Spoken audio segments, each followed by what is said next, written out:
नमस्कार। अभिनव कहानियाँ में आपका स्वागत है। हमारी आज की कहानी है और पतंग की डोर काट दी। ये कहानी बाप बेटे की है। एक बार एक व्यक्ति अपने बेटे के साथ पतंग उत्सव में गया था। उस उत्सव में लोग रंग बिरंगी पतंगे उड़ा रहे थे। यह देख उस व्यक्ति का बेटा बेहद खुश हो गया। उसका मन भी पतंग उड़ाने को करने लगा। इसने अपने पिता से कहा, पापा, मैं भी पतंग उड़ाना चाहता हूँ। मुझे भी पतंग खरीद दीजिए। बेटे की इच्छा जान उसका पिता दुकान में गया और पतंग और डोरी खरीद लाया। उसका बेटा पतंग देख बेहद खुश हो गया। उसका बेटा कुछ देर तक पतंग उड़ाता रहा। उसकी पतंग बहुत ऊंची उड़ रही थी, लेकिन वो इससे खुश नहीं था।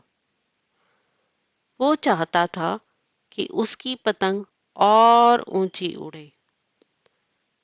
उसने अपने पिता से कहा, पापा, ऐसा लग रहा है कि इस डोर की वजह से पतंग ज्यादा ऊंची नहीं उड़ पा रही है।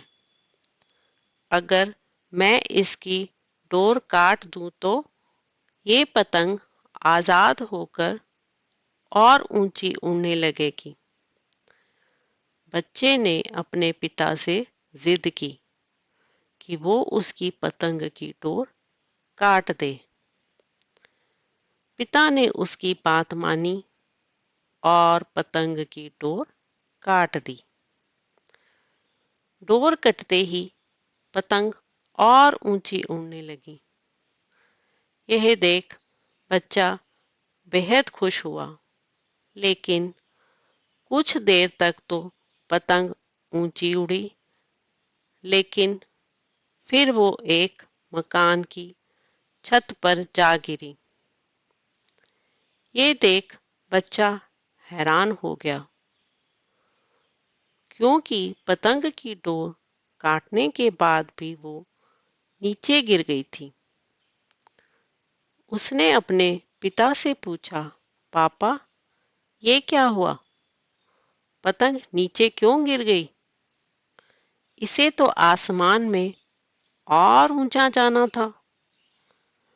तब उसके पिता ने उसे समझाया कि अगर तुम्हें ये लग रहा था कि डोर पतंग को ऊंचा उड़ने से रोक रही थी, तो ऐसा नहीं था। डोर पतंग को सहारा दे रही थी। हवा की गति अनुसार डोर खींचकर या उसे ढील देकर पतंग को ऊंचा उड़ने में मदद मिल रही थी। लेकिन जब डोरी को काट दिया गया, तब पतंग को मदद मिलनी बंद हो गई। इससे पतंग नीचे गिर पड़ी। ठीक ऐसा ही जीवन में भी होता है। जब व्यक्ति जीवन की ऊंचाइयों पर पहुंच जाता है, तब उसे लगता है कि उसका परिवार उसे डोरी की तरह पकड़े हुए है और उसे सफलता की ऊंचाइयों पर पहुंचने से रोक रहे हैं। लेकिन हम ये कैसे भूल जाते हैं कि हमारा परिवार ही है जो हमें इन ऊंचाइयों पर ले जाता है। परिवार द्वारा दिया जाने वाला नैतिक बल ही हमें सफलता दिलाता है। यह सुन उस बच्चे को उसकी गलती समझ आई। तो दोस्तों, आपको आज की कहानी कैसी लगी? लाइक और कमेंट करके ज़रूर बताएं और चैनल को सब्सक्राइब करना बिल्कुल भी ना भूलें। मिलते हैं एक नई कहानी के साथ। बहुत बहुत धन्यवाद।